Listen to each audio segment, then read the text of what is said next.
नमस्कार। क्या आपने भी मध्य प्रदेश की आंगनवाड़ी कार्यकर्ता और सहायिका के पद के लिए अपना आवेदन फॉर्म भरा है? तो जल्द ही आपकी अनंतिम सूची जारी होने वाली है और निश्चित ही जब सूचियां आती हैं तो पिछली भर्तियों में भी आपने देखा होगा कि निश्चित ही भाई बहनों को आपत्ति होती है, उन्हें यह लगता है कि कहीं ना कहीं कुछ गड़बड़ी हुई है। तो इसके लिए आप अपनी दावा आपत्ति दर्ज कर सकते हैं। अब यह दावा आपत्ति क्या है, कैसे दर्ज करेंगे, कितना समय आपको मिलता है, यह सारी जानकारी इस सिंगल वीडियो में आपको देने वाला हूं। यह बहुत ही महत्वपूर्ण वीडियो है। अगर आपने फॉर्म भरा है तो जरूर इसको देखना चाहिए ताकि आप समय रहते दावा आपत्ति अपनी पेश कर सके और आपके साथ कुछ भी गलत ना हो। तो स्वागत है आप सभी का एक बार फिर से आपके अपने YouTube चैनल ऑल योजना इन्फो में। मेरा नाम है अरुण लोधी और यहां पे हम आपको बताते हैं केंद्र सरकार, राज्य सरकार की योजनाओं की सही और सटीक जानकारी सरल भाषा में। अगर आप किसी भी योजना से वंचित होना नहीं चाहते तो आप हमारे चैनल से जुड़ सकते हैं, चैनल को सब्सक्राइब कर सकते हैं। फ्री है, कोई पैसा नहीं लगता, ताकि आने वाले वीडियो सबसे पहले आपको मिल सके। आप किस जिले से हैं कमेंट जरूर करना और आपने किस पद के लिए आवेदन किया है यह भी जरूर आप लिख दीजिएगा। तो चलिए शुरू करते हैं। जब भी आंगनवाड़ी कार्यकर्ता या सहायिका की भर्ती होती है, पहले ऑफलाइन हुआ करती थी, इस बार से ऑनलाइन प्रक्रिया यह की गई है। तो जब भी प्रोविजनल सूची या जिसको हम कहें अनंतिम सूची आती है तो भाई बहनों को अवसर दिया जाता है कि अगर किसी को लगता है कि उसका नाम नहीं आया है तो वो अपनी दावा आपत्ति पेश कर सकता है, या किसी को लगता है कि दूसरे का नाम गलत तरीके से जोड़ा गया है तो वो उसमें दावा आपत्ति पेश कर सकता है। और इसकी सही और सटीक जानकारी पाने के लिए हम निकाल लेते हैं आदेश, जो कि संचालनालय महिला एवं बाल विकास विभाग का है। यहां पे हमें पूरी सही और सटीक जानकारी मिलने वाली है। तो अभी आपकी क्या हुई है, सूची नहीं आई है। जब भी सूची आएगी तो वो कहां पे आएगी, आपके इसी पोर्टल पे आएगी। मैं ये स्पष्ट कर देता हूं, अभी सूची नहीं आई है। अब हम बात करते हैं दावा आपत्ति दर्ज करने की। तो इस बार जो दावा आपत्ति दर्ज होंगे वो ऑनलाइन होंगे। फॉर्म आपके ऑनलाइन भरे गए हैं। दावा आपत्ति जब अनंतिम सूची आ जाएगी उसके बाद दावा आपत्ति के लिए अलग एक ऑप्शन यहां पे पोर्टल पे इस तरीके से दिया जाएगा, जैसे कि यूजर मैनुअल में दिखाया गया है। इसी तरीके से आपत्ति दर्ज करने का ऑप्शन दिया जाएगा जिससे आप अपनी आपत्ति दर्ज कर सकेंगे। अब आपत्ति दर्ज करने से पहले आपको कुछ चीजें समझना जरूरी है। क्या? प्रकाशित अनंतिम सूची पर दावा आपत्ति प्राप्त किया जाना। एमपी ऑनलाइन पोर्टल पर केंद्रवार प्रकाशित अनंतिम सूची से आवेदिका द्वारा संतुष्ट नहीं होने पर पोर्टल पर दावा आपत्ति दर्ज प्रविष्ट की जा सकेगी। दावा आपत्ति केवल संबंधित अभ्यर्थी द्वारा ही दर्ज किया जा सकता है। जो आवेदन करता है, जिसने फॉर्म भरा है, केवल वही अपनी आपत्ति दर्ज कर सकेगा। प्रकाशित अनंतिम सूची के विरुद्ध दावा आपत्ति केवल एमपी ऑनलाइन पोर्टल पर ऑनलाइन प्राप्त किए जाएंगे। अब यहां पे ये समझ लीजिए कि फॉर्म आपके ऑनलाइन भरे हैं तो आप दावा आपत्ति भी केवल ऑनलाइन ही दर्ज कर पाएंगे, किसी प्रकार से ऑफलाइन की व्यवस्था नहीं होगी। ये चीज भी समझ लीजिए।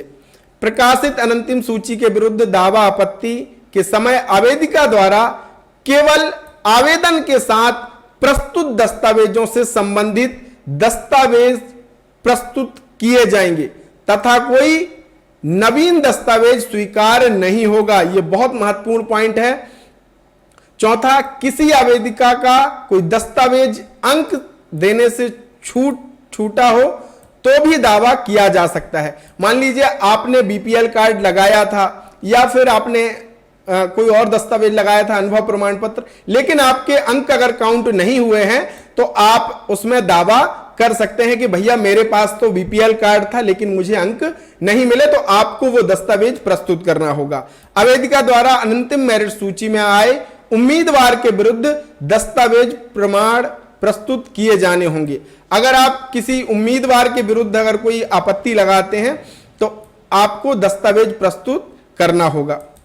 पांचवा, प्रकाशित अनंतिम सूची के विरुद्ध या दावा आपत्ति पोर्टल पर सूची प्रकाशित होने की तिथि से 7 दिवस के भीतर प्रस्तुत किए जाएंगे। यह आप बहुत महत्वपूर्ण चीज है और यह बहुत महत्वपूर्ण अवधि भी है।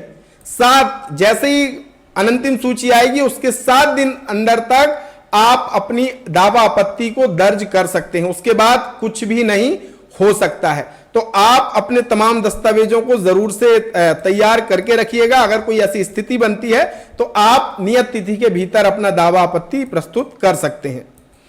अब अनंतिम सूची के विरुद्ध दावा और आपत्ति जो होंगी उसका निराकरण और फिर उसके बाद अंतिम मेरिट सूची का प्रकाशन होगा। बाल विकास परियोजना अधिकारी द्वारा प्रत्येक आंगनवाड़ी केंद्र हेतु प्राप्त दावे आपत्तियों को आवेदन के साथ संलग्न दस्तावेजों के आधार पर तथ्यात्मक टीप तैयार कर जिला कार्यक्रम अधिकारी को प्रस्तुत की जाएगी। जिला कार्यक्रम अधिकारी द्वारा जिले की समस्त परियोजनाओं हेतु प्राप्त दावा आपत्ति के निराकरण हेतु मुख्य कार्यपालन अधिकारी जिला पंचायत से जिला स्तरीय आपत्ति निराकरण समिति की बैठक आयोजित किए जाने हेतु तिथि व समय का निर्धारण किया जाएगा। एमपी ऑनलाइन द्वारा जिला कार्यक्रम अधिकारी एवं मुख्य कार्यपालन अधिकारी जिला पंचायत को दावा आपत्ति एवं अनंतिम सूची को देखने हेतु लॉगिन पासवर्ड उपलब्ध कराया जाएगा। इसके बाद मुख्य कार्यपालन अधिकारी जिला पंचायत द्वारा जिला स्तरीय समिति की बैठक आयोजित कर प्रत्येक दावा आपत्ति का निराकरण बाल विकास परियोजना अधिकारी द्वारा प्रस्तुत दस्तावेज और एमपी ऑनलाइन पोर्टल पर आवेदिका द्वारा आवेदन के समय उपलब्ध कराए गए दस्तावेजों के आधार पर किया जाएगा। आपने जो आवेदन के समय दस्तावेज प्रस्तुत किया है और जो आप आपत्ति के समय दस्तावेज उपलब्ध कराएंगे उसी आधार पर आपकी जो आपत्ति है या दावा है उसका निराकरण किया जाएगा। समिति की बैठक में लिए गए निर्णय के आधार पर अनंतिम मेरिट सूची में परिवर्तन संशोधन किया जा सकेगा। परिवर्तन संशोधन हेतु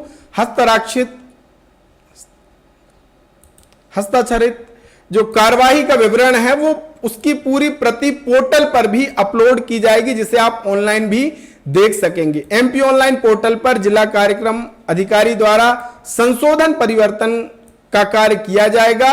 इसके उपरांत एमपी ऑनलाइन पोर्टल पर अंतिम मेरिट सूची आंगनवाड़ी केंद्रवार जारी की जाएगी। तो यह बहुत महत्वपूर्ण चीज है और दावा आपत्ति का भी जो ऑप्शन है वो यहीं पे आएगा। कब आएगा? जब मेरिट सूची जारी होगी।